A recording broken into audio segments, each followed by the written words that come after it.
Hello friends, it's me, Tiffany from Apricity Lane. Today we'll be reading The Tale of Benjamin Bunny by Beatrix Potter. One morning, a little rabbit sat on a bank.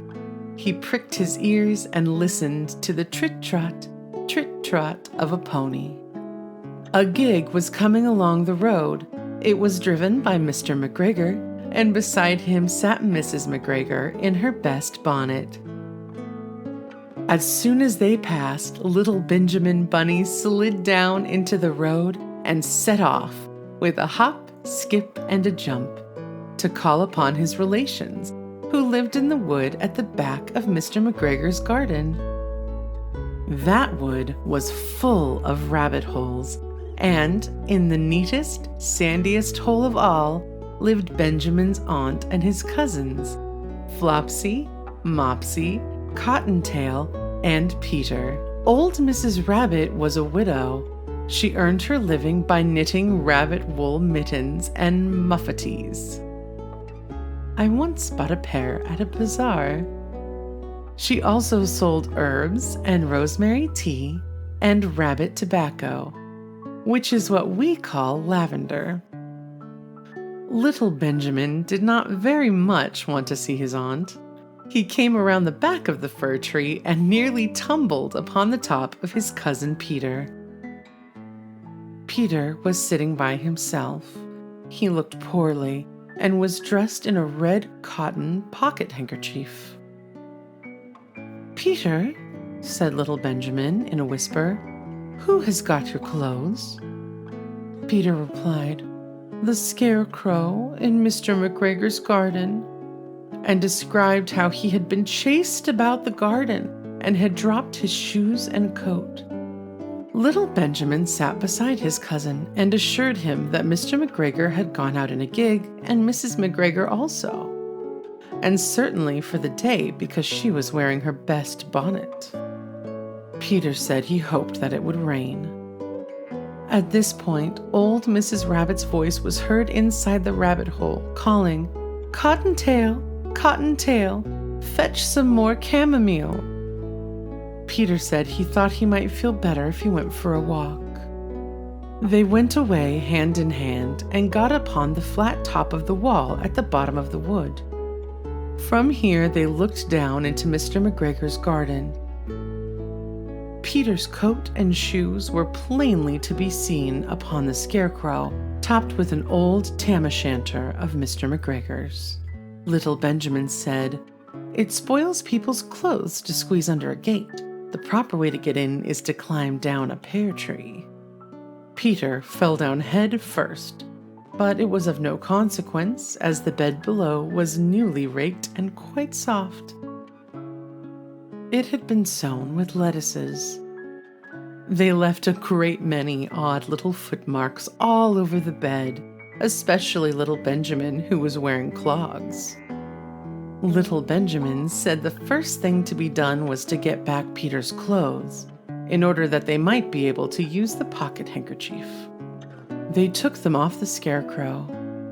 There had been rain during the night, there was water in the shoes, and the coat was somewhat shrunk.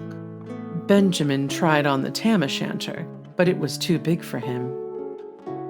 Then he suggested they should fill the pocket handkerchief with onions as a little present for his aunt. Peter did not seem to be enjoying himself. He kept hearing noises. Benjamin, on the contrary, was perfectly at home and ate a lettuce leaf. He said that he was in the habit of coming to the garden with his father to get lettuces for their Sunday dinner. The name of little Benjamin's papa was old Mr. Benjamin Bunny. The lettuces certainly were very fine. Peter did not eat anything. He said he should like to go home. Presently, he dropped half the onions. Little Benjamin said that it was not possible to get back up the pear tree with a load of vegetables. He led the way boldly towards the other end of the garden. They went on along a little walk on planks under a sunny red brick wall. The mice sat on their doorsteps, cracking cherry stones. They winked at Peter Rabbit and little Benjamin Bunny. Presently, Peter let the pocket handkerchief go again. They got amongst flower pots and frames and tubs.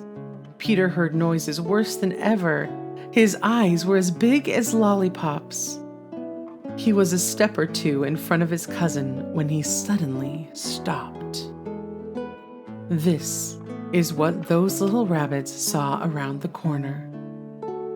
Little Benjamin took one look, and then in half a minute less than no time, he hid himself and Peter and the onions under a large basket.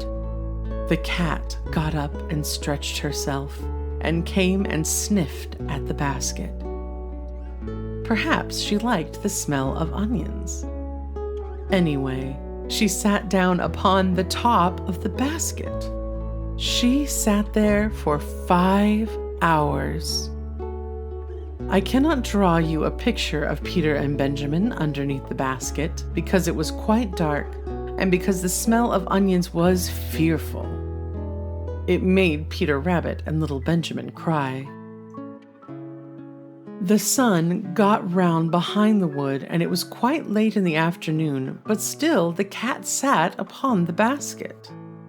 At length there was a pitter-patter, and some bits of mortar fell from the wall above. The cat looked up and saw old Mr. Benjamin Bunny prancing along the top of the wall of the upper terrace. He was smoking a pipe of rabbit tobacco and had a little switch in his hand. He was looking for his son. Old Mr. Bunny had no opinion whatever of cats. He took a tremendous jump off the top of the wall on the top of the cat and cuffed it off the basket and kicked it into the greenhouse, scratching off a handful of fur. The cat was too much surprised to scratch back. When old Mr. Bunny had driven the cat into the greenhouse, he locked the door.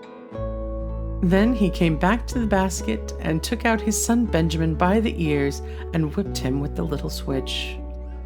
He then took out his nephew Peter. Then he took out the handkerchief of onions and marched out of the garden. When Mr. McGregor returned, about half an hour later, he observed several things which perplexed him. It looked as though some person had been walking all over the garden in a pair of clogs, only the footmarks were too ridiculously little. Also, he could not understand how the cat could have managed to shut herself up inside the greenhouse, locking the door upon the outside. When Peter got home, his mother forgave him because she was so glad to see that he had found his shoes and coat. Cottontail and Peter folded up the pocket handkerchief, and old Mrs. Rabbit strung up the onions and hung them from the kitchen ceiling with the bunches of herbs and the rabbit tobacco. The end.